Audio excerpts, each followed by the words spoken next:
इस सीट पर होती है रघुवंशियों से यदुवंशियों की टक्कर।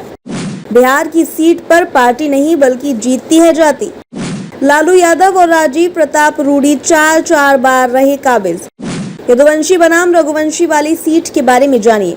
लोकसभा चुनाव के 5वें चरण में यूं तो बिहार में कई दिग्गज नेताओं का भविष्य दांव पर है, परंतु सारण लोकसभा सीट वो क्षेत्र है जहां दिलचस्प लड़ाई देखने को मिल रही है। सारण क्षेत्र से एनडीए की ओर से भारतीय जनता पार्टी ने जहां पूर्व केंद्रीय मंत्री राजीव प्रताप सिंह रूडी को चुनाव मैदान में उतारा है, वहीं महागठबंधन की ओर से राष्ट्रीय जनता दल अध्यक्ष लालू प्रसाद यादव की बेटी रोहिणी आचार्य चुनावी अखाड़े में है। इस रोचक मुकाबले पर बिहार ही नहीं देश भर की निगाहें टिकी हैं। इस चुनाव में रूडी के सामने जहां इस सीट पर कब्जा बरकरार रखने की चुनौती है, वहीं रोहिणी आचार्य के सामने अपने पिता की पुरानी विरासत को पाने की चुनौती है। संपूर्ण क्रांति के जनक जयप्रकाश नारायण की कर्मभूमि रहे सारण की राजनीति में लालू प्रसाद लंबे समय तक केंद्र बिंदु बने रहे।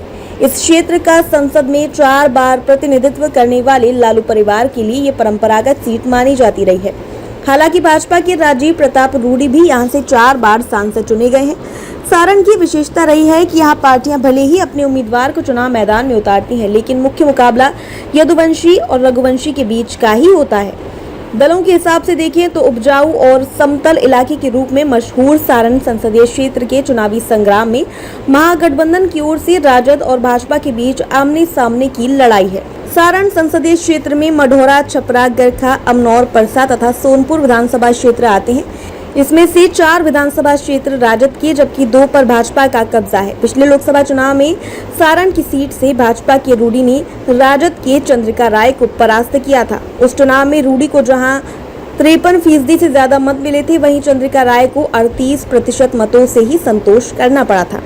करीब 18 लाख मतदाताओं वाले सारण में 2024 लोकसभा चुनाव के लिए भाजपा ने एक बार फिर राजीव प्रताप रूडी पर दांव खेला है।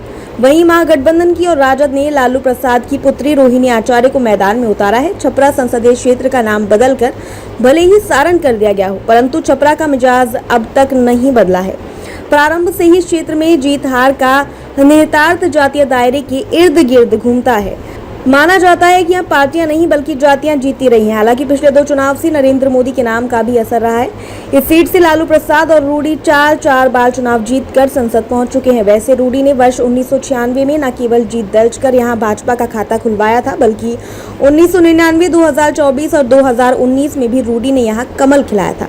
इस बार राजद ने लालू की संसदीय विरासत को पुनः वापस लाने के लिए चुनावी मैदान में उतरी रोहिणी को यहां से जिताना न केवल लालू के लिए बल्कि पूरी पार्टी के लिए प्रतिष्ठा का प्रश्न है।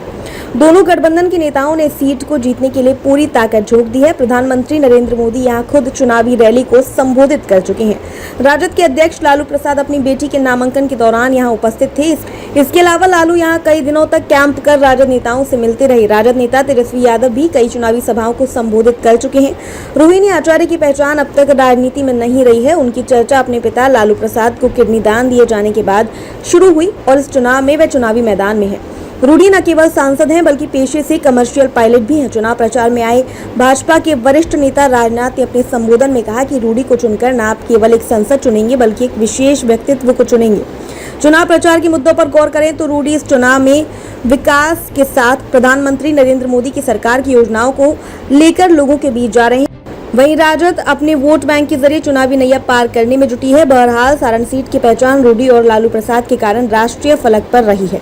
इस क्षेत्र में 5वें चरण में 20 मई को मतदान होना है, परंतु 4 जून को मतगणना के बाद ही पता चलेगा कि यहाँ के लोग रूडी को एक बार फिर संसद भेजते हैं या फिर लालू की बेटी रोहिणी को पहली बार क्षेत्र का प्रतिनिधित्व करने का दायित्व सौंपते हैं। के लिए बस इतना ही। फिर होगी आपसे मुलाकात ऐसी ही एक और बड़ी खबर के साथ। तब तक के लिए नमस्कार और देखते रहिए जनक बार।